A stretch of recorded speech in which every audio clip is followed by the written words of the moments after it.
네, 은혜로운 찬양 너무 감사합니다. 다시 한번 박수로 격려하십니다.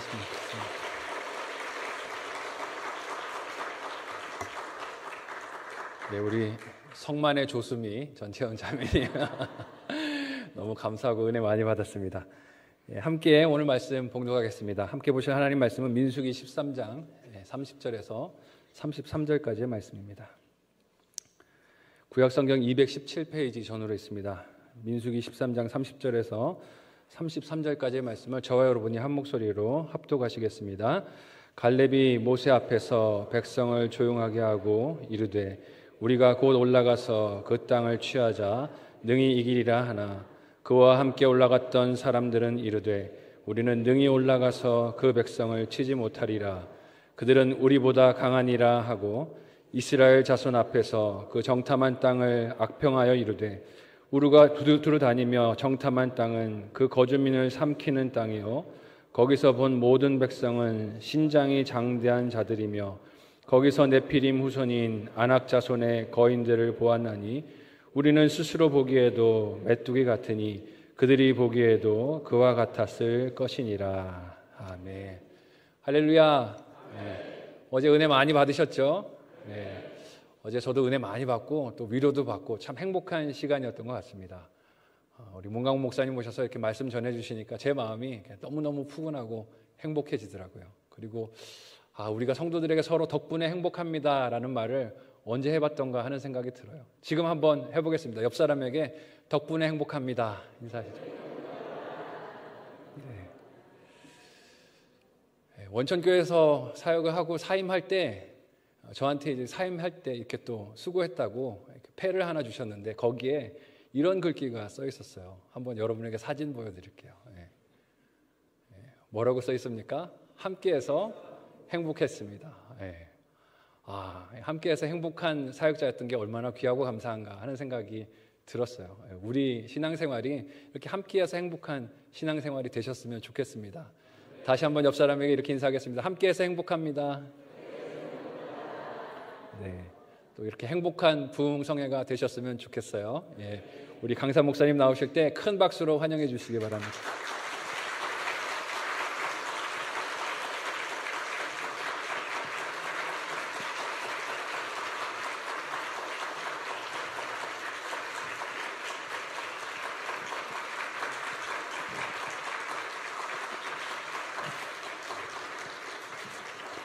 네, 의정부 조수미가 계셨군요. 저도 처음 들었어요. 근데 너무 은혜를 받아서 저도 어제도 색소폰 연주나 찬양팀도 너무 훌륭했고요. 오늘 청년의 찬양팀이라고 그랬어요. 너무너무 잘하셔가지고 또 청년들이 굉장히 어른 예배 부흥회라 청년 예배의 찬양이 아니라 어른에 맞추려고 많이 애쓴 흔적을 또 볼 수가 있어요. 찬송가도 많이 하시고 너무너무 훌륭한 또 찬양을 해주셔서 감사하고 제가 까딱하면 제가 앵콜을 할 뻔했어요. 한번 더 듣고 싶어서 너무 멋지고 은혜로운 찬양 감사합니다. 제가 이틀째 이렇게 보면서 또 우리 장로님들 두 분 만나고 또 사모님들 보면서 성만교회가 서울 강남에 있는 교회 같은 그런 느낌을 받았어요.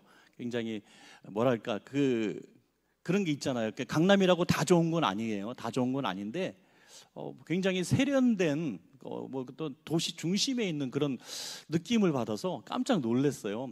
사실 저는 의정부라 그러면 이렇게 쌀농사 짓고 또 비료 냄새도 나고 그렇게까지는 생각은 안 했어요. 그런데 좀 떨어져 있기 때문에 생각했는데 너무너무 우리 연희동보다 훨씬 수준이 높은 것 같아요.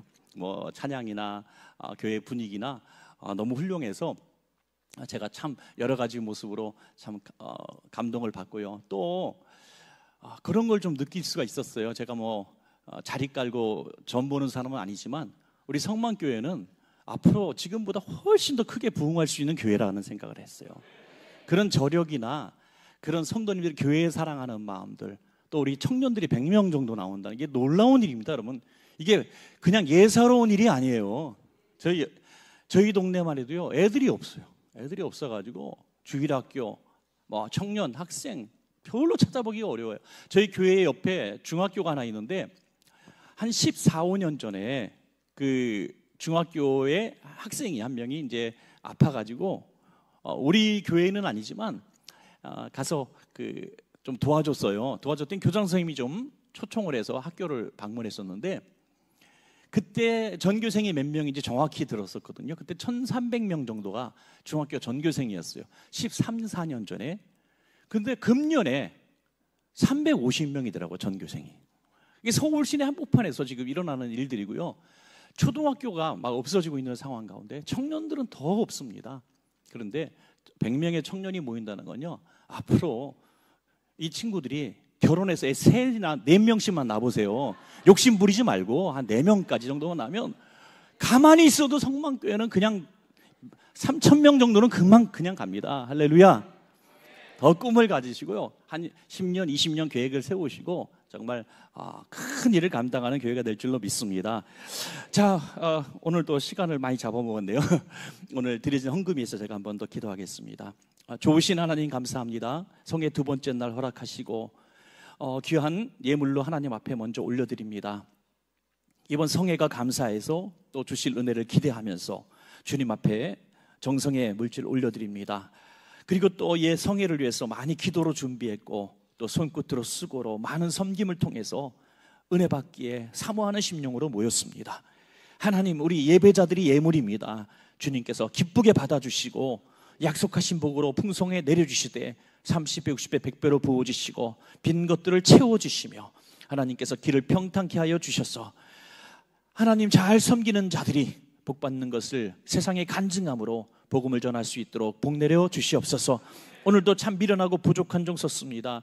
아무것도 모릅니다. 못났습니다. 다 십자가 뒤에 감추어 주시고 주님 말씀만 살아 운동력 있는 역사가 있어서 우리 성도님들 이번 성회 이후에 하나님 삶이 하루하루 변화되는 기적을 보게 하여 주시옵소서. 예수님의 이름으로 간절히 감사하며 기도하옵나이다. 아멘. 이번 성회의 주제가 뭐죠? 응답하시는 하나님. 그래서 첫 시간에는 실존하시는 하나님에 대해서 우리가 더 체험하자, 그런 말씀을 드렸습니다. 우리는 끊임없이 한번 질문해 보아야 합니다. 나는 정말 하나님을 만났는가? 그런 경험이죠. 우리 청년들도 굉장히 열심히 찬양하고 뜨겁고 그런데요, 10년쯤 지났을 때 이 청년 가운데 얼마나 많은 수가 남아있을지 참 그렇습니다. 저는 왜 청년들을 볼 때 애틋한 마음이 드냐면, 저는 이제 예수전도단이랑 YM이라는 단체가 있는데 거기서 간사 생활을 좀 했어요. 그래서 청년들을 바라볼 때 그런 생각이 듭니다. 한 번은 이제 어떤 컨퍼런스를 위해서 15일 정도를 같이 숙식도 같이 하면서 대학생들하고 지낸 적이 있었습니다. 그때 서울대, 외대, 또 한 학교 홍대, 이 세 개 학교의 학생들 한 50명을 제가 인솔하고 이제 행동을 했는데, 그 보름 정도 지난 이후에 큰 카페를 빌려서 이제 마지막 이제 파티를 하는데, 그 친구들 가운데 제가 물어봤습니다. 여러분 장차 목사나 선교사 되고 싶은 사람 손 들어 보십시오 했더니 3분의 1 이상이 손을 들었어요. 대단하다 그랬어요. 그리고 한 10년쯤 지난 다음에 또 오비 모임이 있어 만났어요. 선교사 목사 된 사람 몇 명이냐 할 때 2명 있더라고요. 2명. 그러니까 그때 그 뜨거운 열정, 그 믿음이 그렇게 사실 오래가지 않습니다. 그 소원들이 그렇게 다 지켜지는 것이 아니에요. 그래서 제가 그때도 깨달았습니다. 그런 열정, 같이 공동체적인 은혜, 이런 거죠. 여기 이 공동체에 들어가면 나도 은혜 받아. 뜨거우니까 좋아. 여기 굉장히 뭔가 있을 것 같아. 그래서 청년들이 온누리교회, 사랑의 교회 이런 대형교회로 많이 갑니다. 그런 신기루를 쫓아서 가는데, 거기 간다고 해서 내가 은혜 받는 사람이 되는 건 아닙니다. 내가 어디에 있든지, 저 시골교회, 농어촌에 정말 어른 3명, 4명 있는 교회에서도 내가 예배하다가 하나님을 내가 경험하고 하나님을 체험하면 그곳이 거룩한 땅이 되고 그것이 최고의 자리가 되는 것입니다. 우리 성만교회 청년들 꼭 성만교회에서 기적을 경험하십시오. 이곳에서 주님 만나십시오. 그래서 이곳에서 정말 하나님 뿌리 내리고 하나님께 영광 돌리는 그런 청년들이 됐으면 참 좋겠어요. 그래서 응답하시는 하나님을 만나야 된다는 거죠. 오늘 두 번째는 믿음대로 응답하시는 하나님에 대해서 한번 생각해 보도록 하겠습니다. 여러분, 그런데 믿음도 두 종류가 있다는 거 꼭 기억하셔야 됩니다. 우리가 평생 기도 제목이 뭐냐면, 내게 뭘 달라고요? 믿음을 주시옵소서. 그래요. 그래서 맨날 맨날 믿음을 달라 그래요. 그래서 교회 10년쯤 생활하는 사람보다 20년은 믿음이 더 많이 쌓였을 것 같고 30년 신앙생활하면 믿음이 3배는 있어야 되잖아요. 그죠? 이해 가시죠? 무슨 말인지. 매일 믿음 달라고 기도하시잖아요. 그러니까 맨날 기도하니까 믿음이 쌓여야 되잖아요. 교회에. 근데 10년 신앙생활한 사람보다 20년 신앙생활한 사람보다 작년에 등록한 성도가 더 믿음 있는 모습 우리가 볼 때 뒤로 자빠질 일 아닙니까? 열받을 일 아니에요? 구역장님, 내가 1년 구역 생활 해보니까 구역장님 신앙 그따위로 해서는 안 됩니다. 이러면 어떡할 거예요? 예? 그러니까 믿음이란 게 주시옵소서 했는데 그것이 기도한 대로 쌓여지지 않는 것은 참 놀라운 일입니다. 왜 그랬을까요? 믿음에도 두 종류가 있기 때문이죠. 하나는 긍정적인 믿음이 있고요, 안 된다고 하는 부정적인 믿음이 있습니다. 그냥 믿음을 달라고 기도해서 될 일이 아니라는 거예요. 어떤 어르신 두 분이 이제 아주 사이좋게 지내고 계시는데 한 여름날, 더운 날 이제 깜깜한 밤이 됐는데 할아버지가 몸이 너무 아프신 거예요. 등짝이 너무 아파가지고 할멈 저기서 파스 하나 좀 찾아와줘요. 그래요. 아이고 이 영감이 갑자기 잠자는 사람 깨워갖고 파스 찾는다고 이러면서 막 한참 어두운 눈으로 불도 안 켜고 찾아가지고 딱 붙여주면 등짝을 그냥 팍 때려버렸어요. 귀찮게 했다고. 아이고 하면서 주무시더니 아침에 일어났어요. 할아버지께서 할머니한테 할멈 그래도 당신이 파스 붙여줘가지고 내가 잘 잘 수 있었다고 고맙다고 이제는 끈적거리니까 떼달라고. 그러니까 할머니가 착 뛰다가 너무너무 미안했다는 거예요. 거기에 뭘 붙였냐면 24시 신속 배달 딱 써 있는 거예요. 그게. 그러니까 파스를 붙인다고 붙인 게 아니라 중국집에서 배달하는 사람이 붙여준 스티커를 붙여줬는데 그게 나은 거예요. 이게 이제 플라시보 효과라는 거거든요. 플라시보 유의약 테스트를 하는 거예요. 가짜 약을 먹이고 이거는 당신 낫는 특효약이다 그러면 정말 많은 사람이 낫는다는 거예요. 그러니까 굉장히 귀한 약인 것처럼 이게 파는 사기꾼도 있거든요. 근데 그거 먹고 진짜 나아요. 어떤 사람은. 그래서 막 고가에 팔기도 하는 이 사기꾼들이 기승을 부리기도 하죠. 이 플라시보 효과만 있으면 참 좋을 텐데 노시보 효과라는 반대 효과도 있다는 거죠. 노시보 효과는요, 어떤 정신의학자가 실험을 했어요. 34명의 대학생들을 모아놓고 아주 그래도 자기 주관이 뚜렷하고 자기 어떤 감각을 잘 다스리고 믿는 청년들 34명을 모아놓고 어떤 시설에 들여보냈어요. 그리고 위에 전깃줄 같은 걸 이렇게 막 해놨어요. 이 고압전류가 흐르는데 친구들은 지금 미안하지만 이 고압전류가 얼마나 사람 인체에 영향을 주는가에 실험을 하는 건데 여러분들 정말 못 견디게 되면 참지 말고 손 들고 뛰어나오십시오. 이게 사람마다 반응이 다를 수 있습니다. 했더니 불과 얼마 되지도 않아 3분의 1이나 손 들고 토를 하면서 구토하면서 나왔대요. 그런데 그거는 인테리어였어. 인테리어. 전기가 1도 흐르지 않는 그냥 장식이었다는 거죠.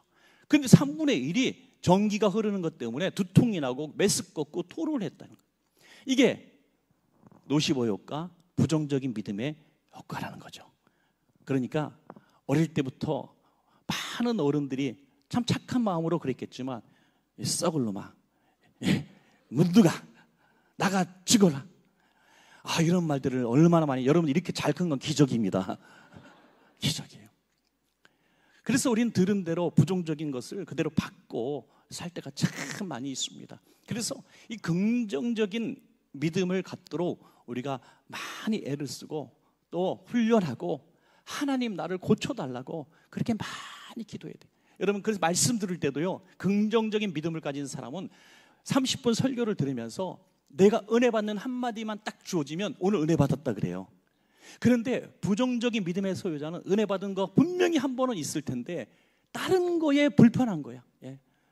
제가 실제로 들은 얘기 하나만 드리면 어떤 목사님이 어떤 교회에서 설교를 목회를 하시 너무너무 힘들었대요. 교인은 뭐 3, 40명밖에 안 되는데 그 미국의 어떤 큰 대학 옆에 있는 교회였어요. 그래서 교수들이 좀 몇 명이 나왔는데 한 공대 교수님이 그렇게 설교를 매주 끝나면 비판을 하는 거예요. 한 번은 설교를 하셨는데 따지러 들어오셨어요. 목사님, 그 예화 하나 드신 거 있잖아요. 그 5명 아들 둔 집에 대한 얘기 하셨잖아요. 그 제가 했나요? 까먹었어요. 그때 다 하셨습니다. 한 몇 년 몇 월 정도에 하셨습니다. 딱. 그러면서 그때 목사님이 그 예화를 드실 때는 아들이 5이라 그랬는데 오늘은 6명이라 그랬습니다. 목사님의 그 예화의 신빙성에 제가 의문을 제기합니다. 근데 목사님이 너무 화가 나가지고 그 사이에 한 명 더 났는지 어떻게 하냐고. 아니 은혜 받아야 되는데 어떤 분은 목사님이 그 횟수 그리고 있어요. 할 때마다 하나, 할 때마다 하나, 할 때마다 하나.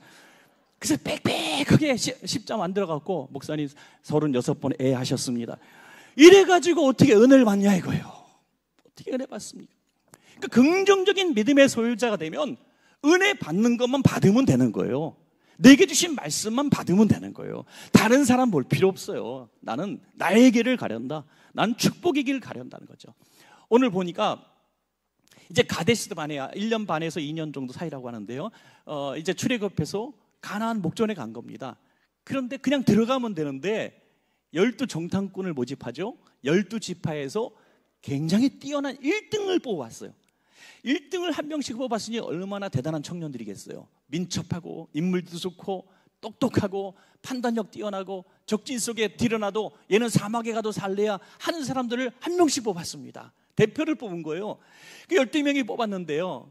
12명 중에 10명은 부정적인 믿음의 소유자였어요.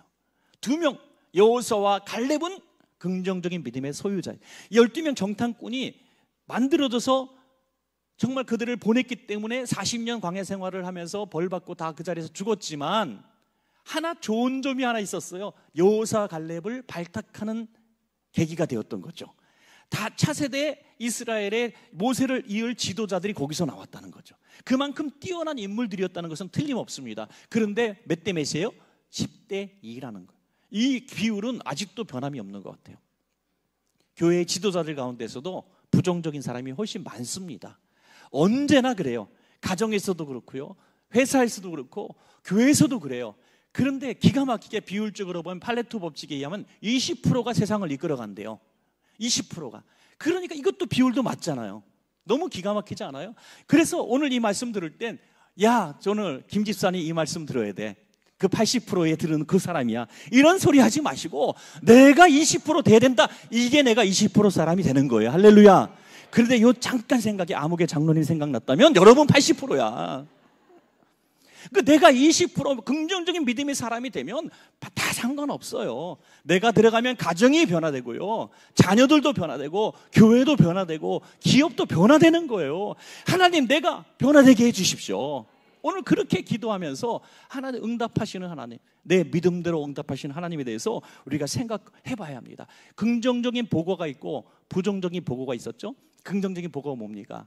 여호수아 갈렙은 여기는 과연 하나님이 약속하신 젖과 꿀이 흐르는 땅이 틀림없습니다. 당장 올라가서 취하십시다. 긍정적인 믿음을 발표를 해요. 그런데 부정적인 믿음을 가진 사람들은 뭐라 그럽니까? 우리는 그 땅을 차지할 수 없습니다. 그림의 떡입니다. 그런데 거짓말을 하죠. 거기에서 본 사람들은 모두 키가 장대한 거인들이라. 여러분 말이 됩니까? 어떻게 모두 거인이 됩니까? 애들이요 학교 갔다가 뭐 갖고 싶은 거 있잖아요. 핸드폰 막 없을 때 핸드폰 학교에 2명 3명 핸드폰 갖고 있을 때가 있었어요. 애들이 집집마다 가서 하는 뻥이 뭔지 아세요? 애들 다 가지고 나만 없어. 그죠? 이게 뻥이거든요. 애들 다 가졌대. 이게 과장한 거예요. 과장한 거. 부정적인 사고를 아이가 가진 거예요. 엄마 아직은 3명밖에 없어. 근데 내가 좀 일찍 갖고 싶어. 이렇게 얘기하면 얼마나 예뻐. 그죠? 다 가졌는데 나만 안 가졌대. 엄마는 왜 나를 낳으셨나요? 그러는 거야. 책임도 못 지면서. 여러분 이렇게 부정적인 믿음은요 뭐든지 비판적으로 본단 말이에요. 이 모두가 거인이래. 모두가. 우리는 그들에 비하면 뭐라고요? 메뚜기. 소위 메뚜기 컴플렉스라 그러잖아요. 나를 비하시키는 거예요. 여러분 과장을 해도 왜 자신을 깎아내립니까? 우리 서양 사람과 또 특별히 미국 사람과 한국 사람을 비교한 어떤 거 보면 미국 사람들은 자기가 요만큼 해도 나 이만큼 잘하는 줄 안대요. 그런데 한국 사람은 이만큼이나 잘하면서 자기는 요만큼밖에 못한다 그래요. 한번 물어보세요. 집사님 오늘 노래 찬양 진짜 맞아. 우리 목사님 말씀대로 우리 성만 조수미 맞았다 그러면 우리 조수미 집사님 뭐라 그랬어요? 아이고 오늘 실수해서 3군데나 틀렸어. 아마 그랬을 거야. 이게 한국 사람인 거야. 이게 한국 사람. 예? 잘 칭찬받고 오늘 정말 내가 평소보다 꽤 잘했어요. 이런 분은 있으면 교만덩어리 딱 그러잖아. 그죠? 아이고 교만덩어리. 우리는 그렇게 익숙하게 너무 자라왔다는 거예요. 그런데 이 부정적인 믿음에 사로잡히면요, 그 부정적인 것만 이만큼 과장해서 들어갈 수 없다 그래요. 그 긍정적인 사람들이 짖지 않잖아요. 옷을 찢으면서 우리가 살아야 되지 않겠어요? 여러분, 우리 공동체를 살립시다. 우린 들어가야 삽니다. 우리가 거역하는 건 큰 두 가지 죄를 짓는 거예요. 두 가지 죄가 하나 뭡니까? 하나님을 거역하는 죄라 그랬어요. 여러분, 부정적인 믿음은요, 겸손이 아닙니다. 하나님을 거절하고 거역하고 심지어 멸시하는 죄다, 이렇게 얘기했어요. 여호수아 갈렙이 거역하고 멸시하는 죄. 여러분, 오늘 목사님께서, 여러분 담임 목사님께서 기도하시다가 집사님은 지금 사업보다 10배나 잘 될 줄로 믿습니다 그러면, 아이고 목사님 사업을 뭘 한다고 10배까지, 지금 내가 빚 때문에 깔려 죽을 지경인데 요 빚만 해결하면 좋겠다고 기도받으러 왔더니 뭐 10배 막 아무 말 대잔치를 하시는구나, 아마 그렇게 생각할지도 모르겠어요. 아니에요. 그럴 때 그냥 하나님께서 내게 주신 말씀으로 믿고 아멘, 아멘 하는 거예요. 아멘, 아멘. 왜 그걸 못합니까? 왜 내가 부정적인 믿음으로 너무 쩔어 있고 길들여진 거예요. 그래서 그때 우리 오늘 이 두 번째 날 말씀을 듣고요, 내게 그런 흔적들, 경험들이 있다면 오늘 그걸로 싹 제거해 버리시고요, 오늘 한번 새로운 피조물 한번 돼보는 거예요. 이제는 긍정적인 믿음을 딱, 이 방향을 딱 가지고, 그렇습니다, 하나님이 약속하셨으면, 말씀하셨으면, 목사님이 선포하셨으면 될 줄로 믿습니다 하는 거예요. 이게 긍정적인 믿음이죠. 그런데 이 거역하고 멸시하니 하나님이 그 복을 주시겠느냐? 절대로 그러지 않죠. 또 두 번째, 너희가 부정적인 믿음 가진 두 번째 큰 죄는 뭐냐면 그들을 두려워하는 것이다라고 했어요.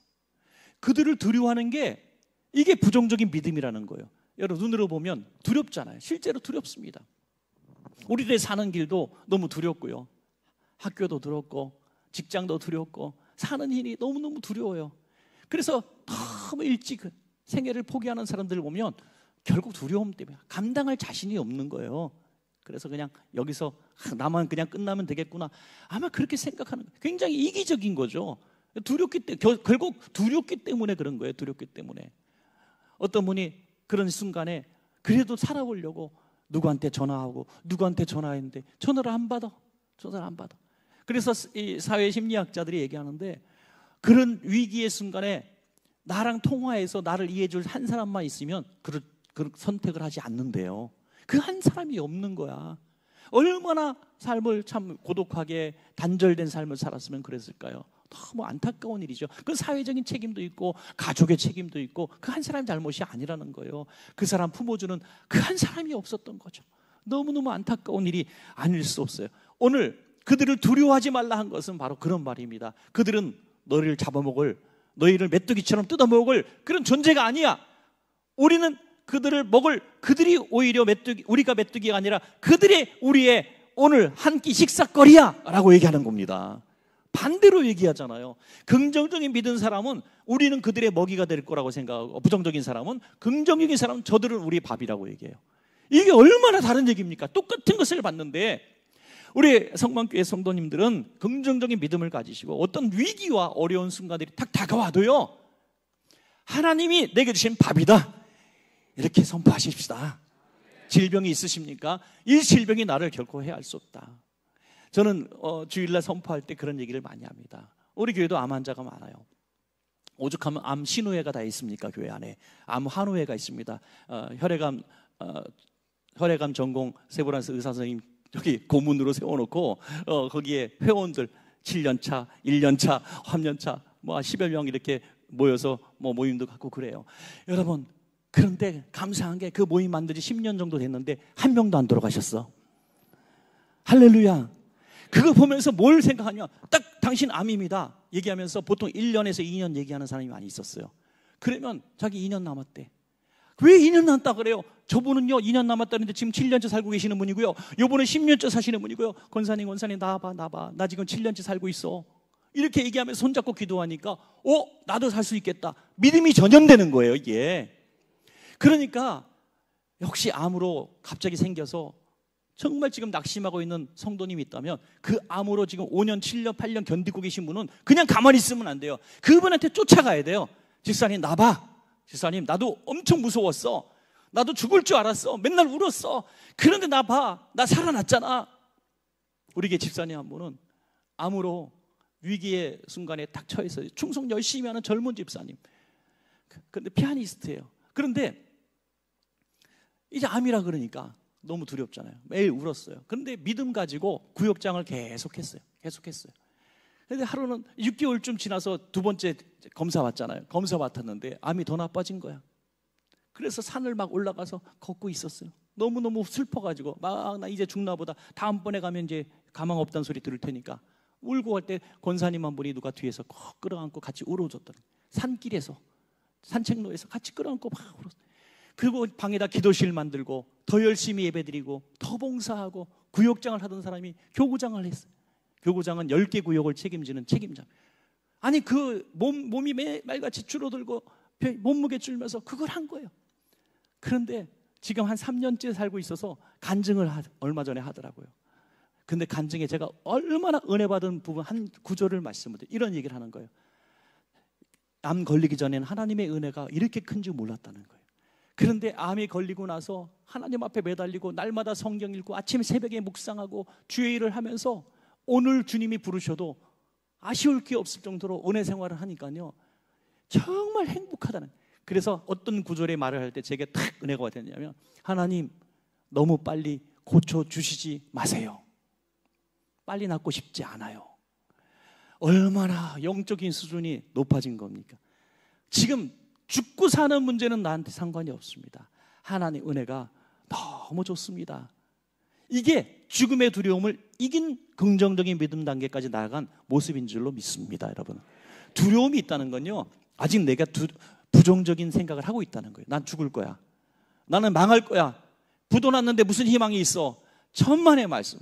그런 부정적인 생각을 하면 하나님이 그 믿음대로 복을 주시지 않는다고 말씀하고 있습니다. 그런데 안타깝게 백성들은 누구의 말을 듣습니까? 부정적인 보고를 들었다는 거예요. 긍정적인 보고도 있고 부정적인 보고도 있으면 그래도 반반은 돼야 되잖아요. 예? 반반이 기준이 돼야 돼. 세상은 반반이 기준이에요. 그래서 양념통닭 또 튀김닭 반 그렇잖아요. 보통 그렇잖아요. 오죽하면 짬뽕 짜장면을 먹고 싶어서 매일 그러니까 짜면이 생겼는데 짜장면이 3분의 2, 짬뽕이 3분의 1 이렇게 된 거 봤어요? 아니요, 딱 반반이에요. 예, 반반. 그 반반. 이 반이 되게 중요한 거거든요. 이상해요. 대통령 선거에 51대 49, 그죠? 너무 어쩜 생각이 다른 사람이 딱 그렇게 반이 갈려 있을까? 너무너무 신기한데 어떻게 부정적인, 긍정적인 이 비율에서는 이렇게 차이가 나냐 이거죠. 단 두 사람, 여호수아 갈렙 외에는 전부 부정적이었다. 이건 있을 수가 없는 거예요. 마귀 역사죠. 마귀 역사예요. 여러분, 부정적인 역사, 부정적인 회유를 해서 이거는 비판과 건전한 얘기가 아닙니다. 하나님을 거스리고 거역하고 하나님이 주시는 복을 막게 하는 아주 마귀 짓이라는 거거든요. 그때 하나님이 내가 내 귀에 들린 대로 행하리라. 죽겠다 하니 죽게 하겠다. 그리고 여호수아 갈렙 살겠다 그랬으니까 너희들은 들어가게 해줄게. 너무 명쾌하게 말씀하시지 않습니까? 여러분, 그래서 이 부정적인 이 마귀의 세력에 사로잡히면 우리는 이게 옳은 줄로 착각하는데요, 결국 마귀의 쓰임 받는 거예요. 그게 마귀의 쓰임 받는. 그렇다고 해서 오늘 이 말씀 듣고 다음 주에 기관장 모임하고 구역 회의할 때 뭐 좀 부정적인 얘기, 이 마귀 새끼야, 그러면 안 돼요. 그런 얘기는 아닙니다. 형제 자매가 마귀는 아니죠. 근데 마귀에 미혹하는 게 분명히 있다는 거예요. 그럼 우리 영적인 세계로 봐요. 얼마 전에 목사님들 모였을 때 한 목사님이 지방의 큰 교회에 있었던 얘기를 했어요. 그 교회에서 너무너무 싸움이 많은 거예요. 그냥 당회로부터 매일 싸워요. 매일. 당회가 싸우니까 남전도에도 싸우고요, 남전도에 싸우니까 여전도에도 싸우고 나중에 주일학교애들도 싸우더래요. 아주 교회가 싸움판이야. 방이 여기도 있고 교육감 가면 방이 여기도 있고 여기도 있잖아. 여기서 싸우는 소리, 저기서 싸우는 소리, 매일같이 싸우는, 주방에서 싸우는, 제일 많이 싸우는 이 싸움의 진원지는 주방이에요. 주방에서 얼마나 싸우고, 그 다음에 교사들 모임에서 싸우고, 또 뭐 찬양대에서 봉사부서가 다 싸우는 거. 그래서 어떻게 할까 목사님이 하다가 어떤 장로님이 아이디어를 하나 내시더래요. 요즘엔 종이 없지만 그때 옛날에 종이 다 있었잖아요. 강대상에 땡 쳐야 예배 시작하는 거잖아요. 그 종을 하나 당회실에 딱 갖다 놓고 싸움이 시작되면 누구든지 가서 땡 치라는 거예요. 땡 치면 묻지도 따지지 말고 1분간 통성기도, 주여! 뭐 싫어도 어쩔 수 없잖아요. 약속을 했으니까 1분간 주여 하고 또 하는데 1분 만에 또 싸워. 그럼 누가 가서 또 땡! 당회가 끝나지 않는 거야. 종만 치고 기도만 하다가. 그래서 야, 누가 싸우려면 잠깐 종 못 치게. 이러다 보니까 싸움이 멈춰지니까 남전도 여전도 싸움이 멈춰지고 주일학교도 싸우지 않더래요. 그러니까 우리가 부정적인 세력은 싸움을 주고요, 긍정적인 세력은 기도하게 합니다. 분명히 차이가 있어요. 어떤 교회에 시험거리가 딱 생겼을 때 부정적인 그룹을 보세요. 부정적인 그룹. 얘들아, 교회에 지금 어려움이 생겼어. 건축 중에 부도도 한번 맞으셨다며요. 예? 부도 났어 우리 교회. 야, 내가 그럴 줄 알았어. 우리 목사님 너무 밀어붙이더라. 부도 날 줄 알았어. 건축사 좀 잘 선택하지. 그러면서 이런 얘기들 어디서 해요?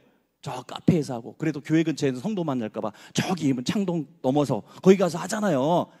가슴 뜨끔하신 분 여기 없겠죠, 물론. 그런데 부정적인 사람이 야, 이런 일이 생겼어, 우리 기도실 가서 기도하자 하고 기도를 주장하고 기도를 소집하는 경우 보셨습니까? 없어요. 오직 긍정적인 사람만, 긍정적인 신앙인만 이렇게 얘기합니다. 하나님 뜻이 있겠지, 잘 될 줄로 믿겠지, 우리 교회가 어떤 교회인데, 어떤 눈물로 세워진 교회인데 우린 잘 될 거야, 목사님 기도해드리자, 우리 기도하자. 말도 안 하고 100명 200명씩 모여서 기도하는 그룹이 생기는 겁니다, 여러분. 그게 기도하는 거예요. 저희 교회, 제가 갑자기 준비하지 않은 얘기 갑자기 튀어나오는데, 건축 얘기하다가 저희 교회도 부도가 났었어요. 13년 딱 됐네요. 완공하고 들어온 지 13년. 교회 이제 건축을 하려고 이제 지금 50주년 됐습니다. 우리가 50주년 됐는데 그 옛날 건물이 너무너무 낡았어요. 조그만 건물이고 중간에 기둥도 세워져 있고 천장에서 비가 뚝뚝 떨어지고 난리도 아니었어요. 근데 하나님이 복을 주셔가지고 성도가 좀 늘어가지고 예배를 드릴 수가 없는 거예요. 오죽하면 문을 열어놓고 밖에서 앉아서 예배 드렸겠어요. 통로마다 다 의자 다 깔고도 안 되는 거예요. 또 기배당이 워낙 작으니까, 그때 406밖에 안 되니까, 400석밖에 안 됐으니까. 그래가지고 이게 건축을 하기 위해서 다 기도하고 했는데, 정말 우리는 실수하지 않기 위해서 은행빚도 차근차근히 다 해서 좀 그래도 조금 더 내야 됨에도 불구하고 1군 건설사를 택했어요. 1군 건설사 아시는 분 알 거예요. 교회 건축 잘 하지 않아요. 3군 건설사가 하지 1군 대형 건설사거든요. 1군 건설사 돈 더 주면서 선택했는데 3개월 딱 땅 파고 지하까지 다 판 그 상태에서 고의부도 내고 도망가 버렸어요. 24개 업체, 하청 업체가 다 우리한테 돈 달라고 갑자기 드러나기 시작하는데, 우린 돈을 다 줬어요 이미. 어떻게 해요? 페인트통 들고 와서 뿌리겠다는데 어떻게 해요? 야, 저 그랬어요. 6개월 동안 철문 굳게 닫고 개미 새끼도 못 들어가고 저도 못 들어갔어요. 밥을 먹어도 밥을 먹은 밥맛이겠어요? 얼마나 힘들겠어요 제가. 예? 교인들도 힘들었겠지만. 그런데 어떤 일이 벌어졌는지 아세요? 그때 걱정도 하지 않았어요. 왜? 은행빚으로 다 해놨으니까, 은행빚으로 충분히 해놨으니까 될 줄 알았어요. 예산은 한 100억이면 될 거를 저희는 130억을 빚을 내놨으니까 얼마나 여유가 있어요. 그런데 부도 딱 나니까 당장 15억이 날아가고요, 건축도 못하고, 그 다음에 지금 다 해서 170억 정도 들었어요. 이건 말이 안 되잖아요. 그런데 건축도 못하고 있는 상황 가운데서 교인들이 딱 그런 상황이 생길 때 저는 혼자 교회 기도실 가서, 임시 예배실 기도실 가서 이렇게 앉아 있는데요, 교인들이 와서 목사님 힘드시죠? 하면서 주머니에 뭘 넣어줘요. 봉투 어디 있어요? 봉투를 주머니에 넣어줘요. 이게 뭐예요? 목사님, 하나님 다 뜻이 있을 거예요. 기도하세요. 그러면서 이거 식구들하고 맛있는 거 드세요. 용돈을 주시는 거예요. 그게 제가 부도가 나고 그 다음 첫 번째 날이었어요. 그 다음 날도 또 주시고요. 제가 세해봤어요. 하루도 안 빼놓고 16일 동안 교인들이 저한테 봉투를 주셨어요. 하루는 2개, 하루는 3개 포함해서 16일 하루도 멈추. 그래서 제가 이 기간이 길면 부자 되겠다, 정말 어떤 좋은 면도 있겠다 생각을 했는데 16일에 딱 끊치더라고요. 하여튼 무슨 의미가 있는지 모르겠지만, 하여튼 그 용돈을 주시면서 기도하겠다고. 우리가 기도하지 않았거든요. 은행빚 충분히 냈고, 1군 건설사 쌓이고, 설계사 우리 안수 집사님 기가 막히게 잘 설계했고 잘 될 줄 알았어요. 근데 그 상황이 딱 생겨서 일주일 금식을 하고 전 막 너무 힘든 상황이었어요. 그런데 그런 교인이 갑자기 기도 그렇게 교회 건축하는 기도하라고 그래도 기도 한 명도 하지 않다가 서너 명 와서 저녁에 기도하던 교회였는데 부도 딱 나고 다음날 저녁에 200명이 모였어요. 200명이. 예, 200명이 모여서 임시 예배당에 200명이 간신히 들어가는 예배당. 그 200명이 모여서 통성으로 울면서 기도하는데 10여일을 계속 기도하시더라고요. 10여일. 야, 그러더니 구원 투수들이 나타나기 시작합니다. 교회. 목사님, 이거는 목사님 같은 사람 못 풉니다. 건축 회사 하시는 분, 또 그런 기업 하시는 분, 이런 분들이 나서갖고 팀 조직을 했어요. 그래서 비상대책위원회를 새롭게 꾸리고 이걸 타개해내가지고 건축 설계 변경하고 그때보다 훨씬 그 옆에 있는 집까지 하나 더 사갖고 6개월 동안 예배당 설계 변경을 새롭게 해서 그때 원래 설계보다 더 멋지고 더 크게 3,300평 교회를 딱 질 수 있었던 거예요, 여러분. 할렐루야. 이게 저는 부도가 났을 때 난 죽었구나, 나는 망했구나, 끝났구나 이렇게 생각했더라면 정말 그렇게 됐을지 몰라요. 그러나 그런 생각을 하지 않았어요. 하나님이 하게 하지 않았어요. 왜? 하나님께 묻고 했거든요. 기도하고 했거든요. 하나님이 하라 그러면 하겠습니다. 그렇게 충분히 응답을 받았어요. 교인들도 응답을 받았어요. 그랬기 때문에 두려운 상황이 생겼지만 두려워하지 않았기 때문에 이 복을 받았다고 저는 믿습니다. 만약에 그때 부정적인 사람들이 나타나서 목사님 잘못했어요, 왜 이런 일을 했습니까? 그래도 이 시대에 뭐 건축을 합니까? 이런 소리 하면서 교회를 분련시켰다면 지금의 교회는 없었을 겁니다. 여러분, 그래서 저는 지금도 그래요. 교회 건축하다 힘든 경험 성만교회도 많이 하셨겠지만 하나님이 교회 건축 쉽게 그냥 주시지 않아요. 눈물을 여기 쌓아야 돼요. 기도를 쌓아야 돼요. 피땀을 쌓아야 돼요. 제가 소록도 교회 갔다가 그런 성도들 봤어요. 거기 소록도 교회 진 장로님이 그런 말씀하시더래요. 손도 없고 손가락도 없고 이 손목에 거의 닳아버린 분들이 어떻게 이 건축을 했냐고 아십니까? 어떻게 하셨어요?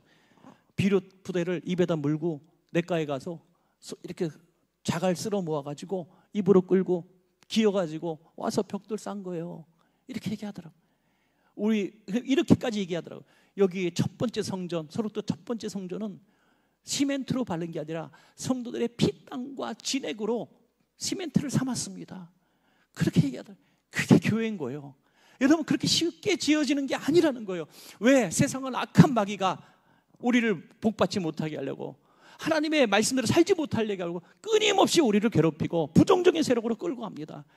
우리 사랑하는 성만교회 성도님들, 우리 마음속에 그건 마귀 세력이다, 하나님을 원망하고 저 악한 영들을 두려워하고 나는 할 수 없다, 나는 복받을 수 없다, 나는 성공할 수 없다, 그렇게 얘기하는 마귀 세력들, 그 세력들에게 절대로 미혹당하지 말고 오늘 이 두 번째 날에 그렇습니다, 하나님이 허락하시면 될 줄로 믿습니다, 나는 이제부터 긍정적인 사람이 되겠습니다, 이렇게 선포하면 그 믿음대로 될 줄로 믿습니다. 여러분, 한 번은 우리 장로님 딸인데요, 그때는 이제 안수 집사님이었어요. 권사님도 아니고 집사님이었는데 갑자기 밤 11시 넘어서 전화가 왔어요. 이 시간에 목사한테 전화하는 거는 정말 실례잖아요. 11시 넘었는데 전화가 왔어요. 목사님 너무 급해서 전화했습니다. 무슨 얘기예요? 잠시 나와주세요. 집 앞에 나가서 공원이 있어요. 공원에 벤치에서 기다리고 계시더라고요. 내외가 딸하고 같이. 대학생 딸. 무슨 일입니까? 그랬더니 우리 딸이 갑자기 눈이 아파가지고 병원을 계속 다녔는데 어떤 치료를 해도 치료가 되지 않고 내일 마지막 병원 가는데 내일 마지막 검사하고 이제 수술을 하겠다는 거죠. 그런데 수술을 해도 완전히 나을 가능성은 없고 희미하게 보일 정도로까지만 지금 빨리 하겠다는 거예요. 더 이상 나빠지지 않게 해야 된다는, 작 썩어 들어가니까. 얼마나 기가 막힙니까? 대학생 딸인데 엄마 아빠가 얼마나 힘들겠습니까? 그래서 목사님 마지막 기도 좀 부탁합니다. 벤치에 앉아갖고 경비실 저기 소리 안 들릴 정도로 엄마 아빠랑 그 딸 붙들고 계속 울면서 기도했죠. 한참을 기도하고 보냈는데 다음날 아침에 이제 마지막 검사하고 수술을 들어가려고 안과 딱 가서 검사를 딱 하는데 의사 선생님이 이건 기적이네 그러더란 거예요. 기적이네. 그래서 같이 놀란 거죠. 부모. 왜? 무슨 일이 있습니까? 그랬더니 어제 무슨 일이 있었어요? 수술 안 해도 되겠는데요? 그러시더란 거예요. 그리고 어떤 치료도 특별히 이후에 하지 않았어요. 근데 눈이 회복되어진 거죠. 그 친구가 그 학기에 수속을 했어요. 대학교에서 좋은 대학을 다녔는데 수속을 해서 이거는 하나님께 드리겠다고 장학금으로 갖고 왔어요. 전액을 다. 얼마나 기특합니까? 나중에 미국 유학도 가고요. 뉴욕 대학이요. NYU 유학도 갔습니다. 여러분, 하나님께서 손대어 주시면요 납니다. 근데 왜 진작에 오시면 진작 날 걸? 그거 안타까운 거예요. 이제 왜 끝까지 가서 그랬을까? 우리는 끝까지 가기 전까지는 너무 세상을 의지하거든요. 그래서 하나님은 어디서 만나냐면 여기서 만나는 하나님이 아니라 요 끝자락에서 만나는 하나님이에요. 벼랑 끝에서 그래서 어떤 사람이 이렇게 얘기해요. 하나님은 벼랑 끝에서 우리를 기다리고 계신다. 그렇게 얘기하는데요. 아니에요. 하나님 여기서 기다리고 계셨어요. 왜 하나님을 자꾸 나쁜 사람 만드세요? 나쁜 사람이 아니구나. 어쨌든 그렇게 만드세요. 하나님은 여기서 기다리고 계셨어요. 우리와 함께. 근데 내가 그냥 그렇게 가다가 떨어지기 직전에 하나님 쫓아오셨고 붙잡아 주시는 거지. 왜 하나님을 나쁘게 얘기하냐고요. 그것을 꼭 고난 가운데, 재 가운데, 환난 가운데서 하나님을 만나는 게 아니라 하나님은 지금도 함께 계시다니까요. 그런데 내가 하나님을 의식하지 않은 거예요. 왜? 의지할 게 너무 많으니까. 부정적인 세력이 너무 나를 사로잡고 있으니까 적극적으로 매달리지 않는 거죠. 여러분, 오늘 우리의 신앙의 현주소 한번 생각해 보세요. 고난 가운데, 슬픔 가운데 하나님을 만나. 우리 교회 성도라고 별 바르지 않더라고요. 어떤 성도님 갑자기 와서 평생에 하지 않던 얘기를 하세요. 목사님, 오늘 진짜 은혜 받았습니다. 검정 눈물이 양쪽에서 쫙 흐르는 여집사님 보세요. 그래서 저는 깜짝 놀랐죠. 두 줄기 검정 눈물이 폭포수를 흘러가. 웬일이세요? 웬일이세요? 그랬더니 오늘 진짜 평생의 최고의 은혜의 설교였다는 거예요. 저는요 평소에 은혜의 설교 한 적이 없거든요.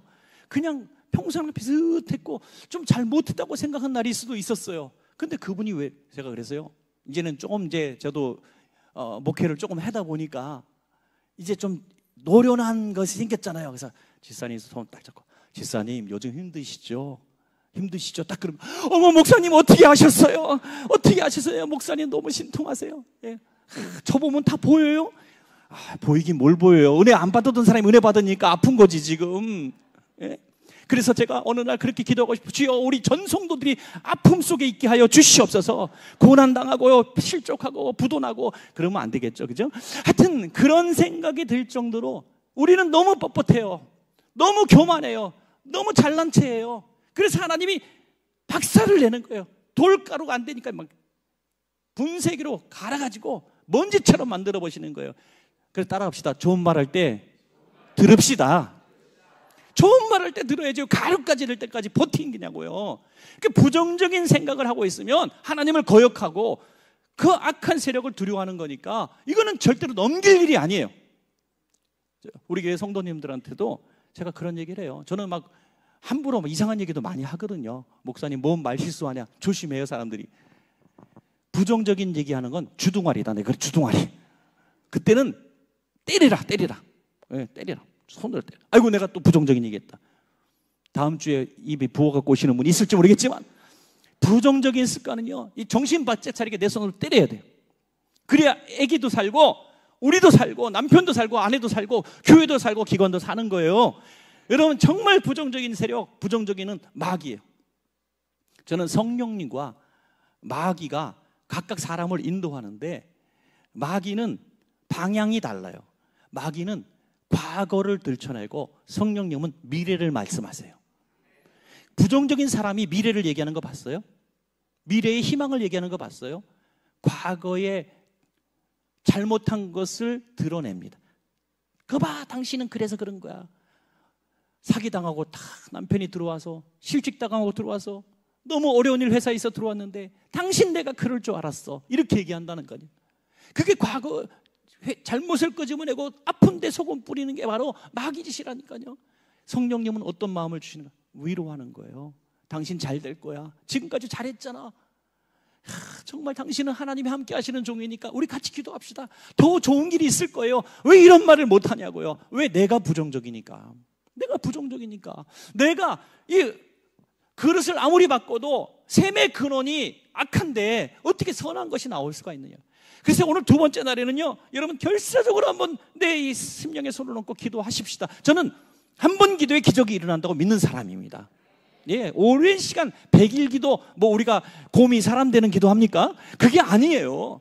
한 번의 기도에도 우리는 변화될 수 있고요, 새로운 포도주가 될 수 있습니다. 피조물이 될 수 있어요. 그러니까 오늘 기도할 때 그렇게 기도해요. 하나님, 날 변화시켜 주세요. 이 부정적인 마음 갖고 나는 망할 수밖에 없습니다. 입술도 생각도 말도 맨날 부정적이니까 하나님, 내가 진짜 하나님 만난 사람답게 살게 해주세요. 우리 청년들도 학생들도 많이 계신데, 내가 교회 그냥 열심히 다닌다고, 봉사한다고 내가 진짜 신앙이라고 착각하면 안 돼요. 정말 이런 위기를 만났을 때 내가 부정적인 사람인가 긍정적인 사람인가가, 내가 하나님을 믿는 사람인가 아닌가가 드러나는 거예요. 레프트 비하인드라고 하는 영화가 있어요. 레프트 비하인드. 그런데 이 영화에 보면 원래 소설인데 영화로 만든 여러 작품들인데, 니콜라스 게이지가 나온 걸 제가 하나 봤거든요. 근데 거기 보면은 니콜라스 게이지가 아버지고 부인이 있고 딸, 클로이라는 딸, 그다음에 아들이 있어요. 어린 아들. 그런데 휴거가 일어난 거예요. 휴거가 일어나서 믿음 좋은 아내하고 막내 아들은 휴거가 됐어요. 그런데 아빠하고 이 그래도 다 큰 딸이 휴거가 못 된 거예요. 이 딸은 늘, 엄마는 너무나 믿음이 좋고 아들도 동생도 믿음이 좋은데, 아빠하고 자기는 약간 교회는 같이 따라가지만 진짜 하나님을 만나지 못한 그런 형식적인 그리스도인이었단 말이죠. 그래서 휴거가 되지 못한 거죠. 그러니까 너무 불안한 거예요. 남들 이건 휴거라고 사람들이 막 얘기하기 시작해요. 그래서 아니야, 하나님이 어디 있어, 휴거가 어디 있어 하면서 확인해 보려고 어디 갔어요? 교회로 간 거예요. 교회를 갔더니 목사님이 다 기도하고 있네. 그러니까 안심한 거예요. 아, 목사님 반가워요. 저는 혹시 이게 그게 아니었는가 생각했어요. 아, 그거 아니죠. 그랬더니 목사님이 휴거 맞습니다. 아니, 목사님은 설교하시고 성경 공부하시고 전도하시는 분이 어떻게 휴거 안 됐는데 이게 말이 됩니까? 그랬더니 목사님이, 나는 말씀을 가르치고 증거는 했지만 내 자신이 진짜 믿지는 못했습니다 라고 고백하는 거예요. 진짜 믿지 않으면 설교하고 전도하고 하는 목사님이 되어도 휴거되지 못한다, 구원받지 못한다는 거예요. 그러니까 공동체 속에서 우리 교회는 좋은 교회야, 우리 교회는 뜨거운 교회야, 우리 교회는 은혜로운 교회야, 우리 하나님이 기뻐하시는 복받은 교회야, 다 그럼 뭐해요? 나만 구원 못 받으면 뭐해요? 여러분, 그러니까 오늘 나를 사랑해야 돼. 나를 사랑해. 여러분 스스로를 사랑하셔야 돼. 구원받게 해야 돼요. 그러면 가장 첫 번째 단추가 뭐냐면 긍정적인 사람이 되는 겁니다. 긍정적인 믿음의 사람. 제가 한 가지 얘기만 드리고 오늘 기도 제목을 삼으려고 해요. 불신의 결과, 너무 처참하고 그러나 이 불신의 결과로 가지 않는 좋은 비결이 하나 있어요. 그게 뭐냐면 하나님이 베푸신 실존하시는 체험들을 한 그 은혜 있잖아요. 그 은혜를 계속 간직하는 거예요. 계속 되뇌이는 거예요. 한 번 받은 은혜, 한 번 받은 축복, 이것을 계속 간직하는 거예요. 그런데 부정적인 사람은요, 받은 은혜가 많아도 실망스러운 일을 한 번만 터지면 은혜를 다 잃어버려요. 그렇게 많은 걸 부어주셨는데 다 잃어버리고 떠나버려요. 이게 기복적 신앙의 폐해라고 볼 수가 있는 거죠. 제 친구 목사님 중에 그 통합 측에 조동천 목사라고 있어요. 굉장히 친한 절친인데, 이 목사님이 어느 날 선배 목사님 집에 놀러 갔는데, 이 선배 목사님이 사진첩 꺼내더니 편지 한 장을 보여주시더래요. 이 편지 한 장은 되게 오래전에 쓴 편지예요. 지금으로부터 한 30년 전. 그런데 막 엉망으로 쓰여져 있고 눈물이 떨어져 있고 꼬깃꼬깃 찌그러져 있어요. 이게 뭐예요, 선배님? 그랬더니 우리 아내가 아기를 낳을 수 없는 사람인데 어떻게 욕심부리고 기도하면서 아기를 가졌다는 거예요. 그런데 이게 문제가 생긴 거예요. 아기를 낳을 수도 없고 낳으려니 죽겠고 그런 상황이 된 거예요. 산부인과 병원에서 뭐라 그러냐면, 지금 아기를 꺼내야 산모가 산다. 그러니까 제 아기를 죽이자는 거죠. 난 죽어도 못한다. 내가 차라리 죽겠다. 막 그러는 거예요. 아기를 살리자는 거예요. 아니, 그럼 아기도 죽고 당신도 죽어요. 그러니까 아기 꺼내서 죽이고 당신은 살아야 되지 않겠소? 사모님이 안 그렇게 첫아기, 하나님 주신 아기 그렇게 죽일 수 없다는 거예요. 그러면 방법이 뭐가 있냐 그랬더니 하나 있다는 거예요. 이제 산딸이 뭐 한 달 정도 남았으니까 아기를 미리 꺼내면 되는데, 방법은 제왕절개를 하는 방법밖에 없는데, 사모님은 마취를 하면 사모님이 쇼크로 죽기 때문에 마취하지 않고 제왕절개를 해야 된다는 거예요. 마취하지 않고. 그러면 이게 말도 안 되는 거잖아요. 그렇게 얘기를 던져놓으니까 이 산부인과 의사는 못 해주겠다는 거예요. 어떻게 내가 산 사람을 마취 안 하고 배를 갈로 애를 꺼내? 나 이 집 못한다고. 그러다 애도 죽고 당신도 죽습니다. 그래서 다른 산부인과도 또 가서 상담해. 어디도 해주지 않아요. 그래서 각서를 썼대요. 각서를, 여기에 일어나는 모든 책임은 우리에게 있습니다. 각서를 쓰고 사모님이 결국 마취하지 않고 제왕절개 수술을 받았어요. 제가 이게 이해가 가지 않았어요. 어떻게 그럴 수 있어? 그래서 저희 교회, 이거 제가 예화를 쓰려고 한다면 들은 얘기니까 믿을 만한 친구지만 그래도 검증을 해야 돼. 그래서 저희 교회 산부인과 의사도 계시거든요. 그래서 산부인과 의사 선생님한테 제가, 집사님 내가 예화로 좀 이걸 쓰려고 하는데 물어볼게 하나 대답해 줄래요? 그래서 이분 공부 많이 하신 분이에요. 서울대 출신 산부인과 의사니까. 그래서 집사님, 이런 내가 예화를 들었는데 이게 의학적으로 맞아요? 물어봤더니 예, 그럴 수 있습니다. 더구나 30년 전 얘기고, 그 산부인과 의사 판단할 때는 이 사모님이 뭐 심장이 약하다든지 마취를 하면 쇼크사로 죽을 수밖에 없는 그런 연약한 몸입니다. 아기를 가져는 안 되는 사람입니다. 이렇게 얘기를 하는 거예요. 그래서 제가 그 신빙성을 가졌죠. 결국에는 그 허름한 산부인과 분만실에서 비명을 지르면서 아기를 출산을 했습니다. 너무너무 소리를 지르고 죽겠다고 소리 지르니까, 여러분 생사를 짓는다는 게 얼마나 힘듭니까? 아기를 살리겠다고 목숨 걸고. 그러니까 목사님이 대기실에서 그 소리를 다 들리는 거야. 막 소리 지르는 소리. 견딜 수 없어서 바닥에 막 굴었대요. 자기가 막 떼굴떼굴 굴다가 이래서는 안 되겠다 해서 종이 한 장 꺼내가지고 집중하는 거예요. 그 아들이 있거든요. 아들 장차 태어날 아들에게, 너는 엄마가 너를 어떻게 낳았는지 평생 잊으면 안 된다. 너는 엄마한테 그 은혜를 갚으며 살아야 한다. 태어날 아이에게 편지를 쓴 거예요. 그리고 아이가 무사히 출산되고 사모님도 사셨어요. 너무너무 큰 고통을 겪고 이제 다시는 아기를 안 가졌죠. 그리고 아기를 낳는데, 이 아이가 사춘기만 되면 있잖아요, 그거. 사춘기 되면 매일 하는 게 뭐예요? 싫어요, 안 해요, 왜 해야 돼요? 그거 있잖아, 그죠? 매일같이 뾰족하게 엄마를 괴롭히고 엄마는 또 울고 막 그러는 거야. 그럼 아빠가 가서 사진첩 가서 조용히 가서 한 장 들고 가서 이렇게 보여준대요. 이렇게. 그러면 잘못했어요 엄마, 그런데요. 그 얘기를, 스토리를 알고 있는 아이는 자기를 엄마가 목숨 걸고 피를 쏟아가며 낳았다는 거를 또 기억하니까 착한 아이로 또 돌아가더라는 거죠. 사랑하는 여러분, 그게 비단 그 아이에게 쓴 편지만이겠어요?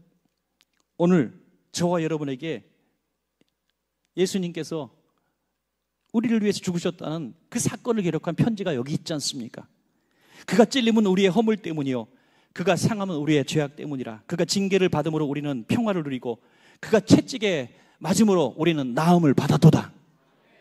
주님이 만신창이 됨으로 말미암아 우리가 나음을 얻고 평화를 얻고 나음을 고침을 받았습니다. 이게 그 편지랑 다를 게 뭐 있어요? 그런데 왜 그 사랑을 자꾸 의심합니까? 왜 죽겠다 그럽니까? 왜 안 된다 그럽니까? 하나님 왜 나만 미워하십니까? 그럽니까? 왜 하나님 나는 왜 응답받지 못합니까? 그러십니까? 이 편지를 읽으시면서 왜 그러십니까? 아닙니다. 이 편지를 읽으면 내게 주신 편지로 알고 주님이 찢겨가시면서 채찍에 맞으시면서 날 살리셨다는 것을 내가 계속 되뇌어야 됩니다. 그러면 나는 할 수 없지만 주님의 피값으로 인하여 나는 나음을 얻었습니다. 나는 다시 일어설 수 있습니다. 주님께서 나를 어떻게 버리시겠습니까? 자식은 부모를 버려도 부모는 어떻게 자식을 버립니까, 여러분? 그 주님의 사랑을 우리가 안다면 절대로 부정적인 사람 되면 안 돼요. 제가 여기서 굉장한 걸 하나 깨달았어요. 왜 도대체 하나님의 말씀을 축복의 말씀하고 부정적인 신앙을 갖게 되면 그게 왜 하나님을 멸시하는 것이 될까? 바로 이런 부분이더라고요. 엄마랑 딸이랑 그 몰래카메라처럼 전화하는 거 있잖아요. 딸이 엄마한테 하는 전화와 엄마가 딸한테 전화가 너무 천지차이야. 똑같은 대사를 하겠어요. 엄마가 딸한테 딸, 엄마는 너한테 어떤 존재야? 라고 물어요. 아이, 엄마이 장난쳐. 깔깔깔깔거리고 장난쳐요. 그런데 딸이 엄마한테 전화해갖고, 엄마, 나는 엄마한테 어떤 존재야? 그랬더니 엄마가 벌써 울어요. 왜 그래? 넌 나한테 생명보다 귀한 딸이지. 왜 그래? 걱정돼가지고. 그게 엄마랑 딸의 차이예요. 아빠, 아들인 차이예요. 우리가 울면 하나님이 천지진동하시면서 이 자리에 임재하세요. 그래서 스펄전 목사님이 이렇게 얘기했어요. 우리의 기도의 눈물은 하늘의 왕을 부른다 그랬어요. 하나님이 임재하시는, 어제 말씀드린 것처럼 물도 아니고 비도 아니라 하늘의 왕이 직접 임재하시는 거예요. 우리 그렇게 위대한 존재예요. 우리 좌우편에 계신 분에게 인사합시다. 몰라봬서 죄송합니다. 몰라봬서 죄송합니다. 당신이 그렇게 위대한 존재인 줄 몰라봐서 죄송합니다. 그러니까 이제 당당하게 긍정적인 믿음을 막 외치면서 사십시다. 여러분, 오늘 이것만 바뀌면, 말이 바뀌고 생각만 바뀌면 분명히 기적은 일어납니다. 내년쯤에, 1년쯤에, 2년쯤에 될지 모르지만 여러분들 오늘 은혜 받고 변화돼서 내가 이렇게 변화됐고 전에 받지 못했던 복을 받다는 간증을 원 목사님에게 듣겠습니다. 할렐루야. 우리 찬양 하나 하겠습니다. 부셔져야 하리. 하나님은 언제까지 기다리시느냐? 우리가 깨지기 원하십니다. 부정적인 생각, 부정적인 믿음, 하나님을 거역하고 분쟁하고 미워하고 하나님을 거역하고 멸시하는 그런 우리의 성품들이 가루가 되기를 기다리십니다. 그러기 위해서는 더 깨져야 합니다. 우리가 오늘 더 교만 깨져야 합니다. 저는 여러분에게, 여러분 잘하십니다, 여러분 훌륭합니다, 여러분 대단하십니다, 여러분 귀한 존재입니다, 이렇게 축복할 수도 있어요. 그런데 자꾸 설교가 이런 방향으로 가는 거 어쩌랍니까? 아닙니다. 깨져야 합니다. 겸손해져야 합니다. 내가 죽어야 삽니다. 우리 그래서 이 찬양 한번 부르고 내가 더 깨지길 원합니다. 우리 그런 마음으로 기도 한번 하시도록 하겠습니다.